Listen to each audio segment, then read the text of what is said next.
The shovel was a wretched thing, rescued from the debris of my once proud home. It served me in its last moments, breaking the soft soil of my once beloved home. Now a desolate waste, filled only with pain and burning. I wielded that shovel like the weapon that it wasn't, and I struck the soil as if it was the enemy that had defeated us. I laid my hopes into our friendly ground, with trembling and bleeding hands, and covered them in broken flowers from our shattered garden. I snapped the handle, so that it would never dig again, and stumbled out of whatever future was left to me. I brought only a knife, the final answer to a question we had never asked. The council was convened in haste, the members bleary-eyed and shocked by the events now playing out in their far-flung worlds. The first asked the obvious question, Who? Who is doing this? The uniformed officer raised a limb. We are. Those are our ships, our troops. Our entire machinery of war has been taken by some force, and it is killing our own people. We are betrayed. I drank from a blooded stream, indifferent to some future illness. The contrast of our once beloved fleet cut across the sky, a map of the sudden death that they had dropped on us. A fading scar in the gentle sky. Then I heard the voices. Soft noises from someone trying to be discreet. Sir, all targets have been achieved. I'm moving to the next quadrant. There was a pause as whoever was speaking listened to the mumbled response. Yes, sir. Moving now. ETA is 3 hours, depending on the resistance. Not that I expected much. Not from this bunch of farmers. I had been a farmer, until they had burnt it all down. A grower of things. A provider for all. A guardian of my land. I grew angry at this fool that thinks that I am soft. That the ever-war with the soil and the sky should be so disrespected. My mates and I had built something beautiful, and this fool thought we were chaff. I laid my pack on the ground and drew my knife. A trusted tool that had never tasted living blood. XCC picked up the first rumours of trouble, when a border satellite reported the space of the Axeton amalgamation was refusing entry to all ships. Little attention was paid until an irate mining ship reported that they were being refused permission to leave. In an entirely predictable outcome, the ship had trashed the satellite and left anyway. Their engineer reported that some sort of civil war had broken out, and that someone needed to get the fuck out here and kick some ass, bastards slaughtering the civilians. I had dealt with death many times on the farm. I felt that should have chilled this mad fool's belief that farmers were soft. He looked young. Even now, with blood faltering from his neck, he looked like a sleeping child. I had been hardened by years in my fields. I had wept over killing a beloved animal, but it had never stayed my hand, and this was no different. I held him as he died, as the wound given by my thirsty knife drained him of life. I was not cruel, and I struck well and deep. It was soon over, and my few tears mingled with his blood, as I whispered the passing words to him. May he rest, the softer for them. Then I gathered his weapons, and reclaimed my pack. XCC called Fleet. Fleet called the AI Alliance, and they talked to everyone. Within an hour, a grim picture of opportunistic betrayal and rampant murder was the focus of humanity. The director watched as his staff got a little older, a little greyer.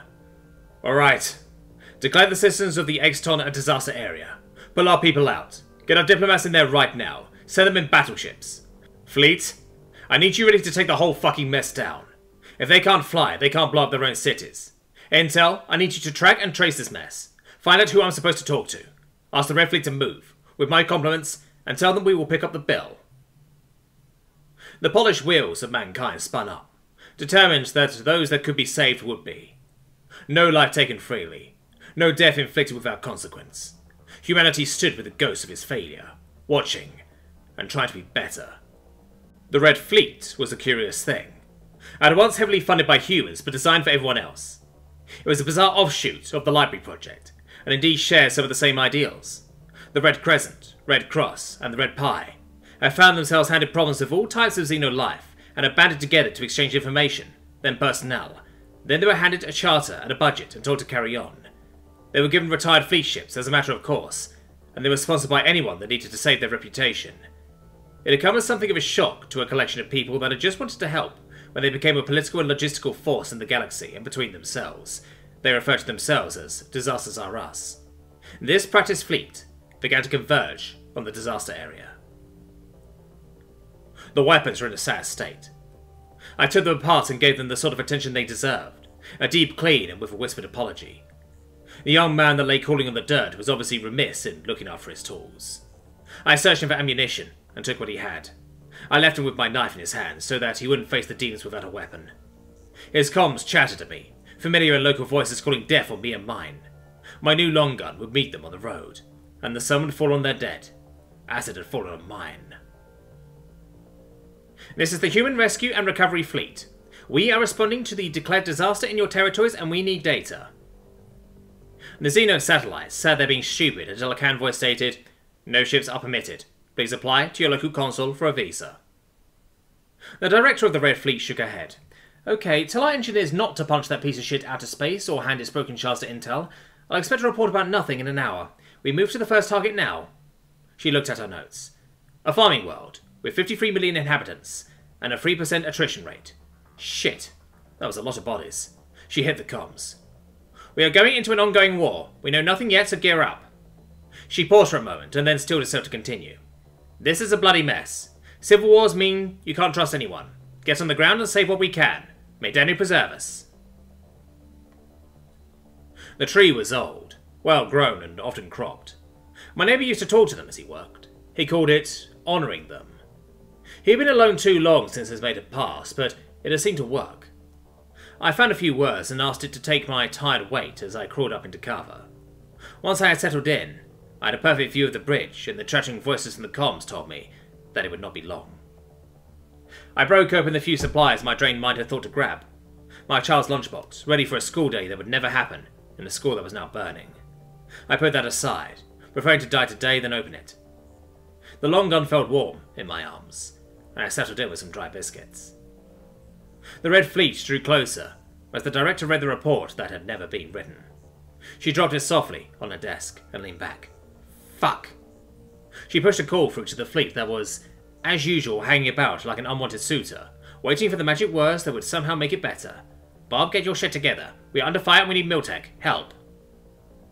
The Admiral was calling out the orders to move in seconds. Of course he was. They had worked it out years beforehand. Then he put the call in private. "Kathy, much as I appreciate the invitation, please tell me you didn't start a war. Is someone actually shooting at you? I mean, I've been tempted." The director snorted. "Bob, would I lie to you?" The Admiral smiled at that. "Kathy, you always have. I'd be lost if that changed. You good? I'll get the fleet on the ground as soon as I can." The director began sending out her mapping and AI analysis. "Well, one of their satellites was rather rude to me. That's practically an act of war. Honestly, the shit they're doing to each other right now, I don't think they'll notice us." I knew the first vehicle. A puttering fool for the disciplined guards. Drunks and tree fuckers, the lot of them. I took a deep breath while his chattering continued on the comms. The science weren't much on the long gun, but they would do.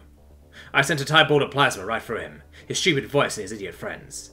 The fireball spun out, hurling the fence and landing upside down into the river running below the road. I could hear the steam hissing from the wreck, but no one escaped. Fuck you, you murdering bastards. I reloaded my gun. I made myself comfortable. They wouldn't be long. Humanity never invaded a world. They carried out rescue missions, peacekeeping or police actions. They fixed whatever it was that they thought was broken, bought souvenirs, and went home. That didn't mean that 9,000 heavily suited Green Marines landing was always going to be a good day for you. The Admiral had been very clear in his orders. "I want their leadership under our guns. Next fucker that orders a massacre gets nailed to the door. Intel is taking control of their media. Shoot anything that won't sit down. Free fire on anyone who thinks I have the time or the patience to watch them shoot up civilians." I woke up with a start. I hadn't even planned to sleep, but my body still had demands, still insisted on life. I rubbed my eyes and heard the faint noises that must have awoken me. Heavy trucks on the road. More of those misbegotten tree fuckers. I spent a moment whispering the passing words to myself, since it was unlikely these bastards would do me the courtesy. I shielded myself behind the leaves to confuse their targeting algorithm, and waited. Soon this would be over, and I would answer for all, but I wanted company on my road. I took a deep breath. Green landed first, and they moved quickly to secure their areas. The landing craft swiftly punched themselves into the ground, nanite builders turning them into armories and fortresses. After some short, sharp disputes, they declared their areas clear. Red landed next, their craft becoming aid centers and hospitals. The staff ignored anyone with a gun, with a palpable contempt for those still waving weapons around. They began clearing the cities and extinguishing the fires. Anyone that might have disagreed was met by a greenie with poor social skills and heavy weaponry. The Admiral looked at the assembled leadership. Conceited, overbearing idiots that were happy to spend everyone's blood on infantile dreams. It was like being at home. He stepped onto the podium. "You are all going to play nice or I will kill you. Our Intel and Diplo are putting together a plan, and then you are going to read it, sign it, and smile and wave. If you don't, I will personally turn this place into a mining world. I have no idea what you are fighting about, not my job. But the next one of you that picks up a weapon dies. And the next one of you to order weapons used gets to stand in front of mine." He leaned into it. "My guns are bigger, and I know where you live." I had never been a soldier. I had never even considered it, but now I wondered who they allowed. I was out of ammunition, so I walked carefully towards the wreckage of the 3 vehicles that had tried to take the bridge. My bridge. The first one was still burning, too hot to approach. Whatever I had set on fire was still burning. The second looked more promising. A delivery truck that had slammed into the fence and stalled. I had obviously shot better than I thought, since the driver was dead to the wheel. Fuck you, and all you were trying to do. I checked the back and it was full of supplies, all for an army of 1. I grabbed a handful of supplies and turned to the latest edition. Rich, expensive, and currently smouldering. It had raced right into my final shot. Red 73 was having a bad day. Well, everybody was having a bad day, but this one merited a call-in. "Red 73, I have a roadblock. No signals, no ID. If I had to guess, I'd say this is partisan action. Permission to clear? I have customers waiting." Red Fleet was known for their logistics for a reason. "Red 73, green is on the way. Mission is full clear. At your discretion, don't make Mama Bear mad." He grinned at that. 73 moving out. "Bury me deep if I fuck this up. Maybe she won't find me." "Negative, 73. She took the hells years ago. Now they just heat her pool. Good luck." I pulled open the door, stiff and hot as it was. Then I met the eyes of the chief of the disciplinary garrison for the district and found myself grinning. I had seen him before, sealed into his bubble of heavily armed thugs. His voice, his orders, had been what wiped out my home, and here he was sitting and panting like a child in front of me. My shot had obviously taken out the driver, but he had been injured in the crash. I raised my long gun, and enjoyed the fear in his eyes. "Stop!" I swung around towards the sound and stopped. It was just too bizarre. A creature in a red suit. It only had 4 limbs. I pointed my weapon and prepared to fire, but this wasn't one of them. I was not a killer of innocence. "What are you? What do you want?" The red-suited creature raised his 2 forelimbs to show that it held no weapons, so I lowered mine, keeping my finger on the trigger. Its voice was obviously a translator, so was Eno. I had never met one before. It spoke. "I am a human from the rescue fleet. We have taken control until this mess is sorted out. I'm in medical recovery and this bridge is needed. There are 4 villages burning behind you." I would have laughed except for the pain. "You think I don't know? I buried my dead there when this bastard..." I turned to the vehicle. "This bastard called in the airstrikes that killed my family." I had heard of humans. Tinkerers, fixers of things. I suddenly knew what I wanted to do. I raised my gun. "Turn around and count to 20. Then you can have the bridge. You can have this whole fucking world, but I want 20 seconds or I shoot now." I saw him realize what I meant. I saw him lower his hands and almost reach out to me. I raised my gun a little, and he seemed to fold into himself. "You don't need to do this. I can get you justice. We are here to help." How sweet. "Turn around and tell yourself you're a minute too late." The chief of the flying perverts that had killed us all had heard every word. I didn't waste time and simply shot him, his face disappearing into a mist. Then I had a sudden thought. "Human, in my pack is a box. Bury it with me. It was for my daughter for school this morning. She went ahead of me and she should be getting hungry soon." I didn't hesitate. I didn't feel a thing as I brought the gun to my head. "Red 73. Reporting that the road is open. Clear to advance. I just have a little housekeeping to do."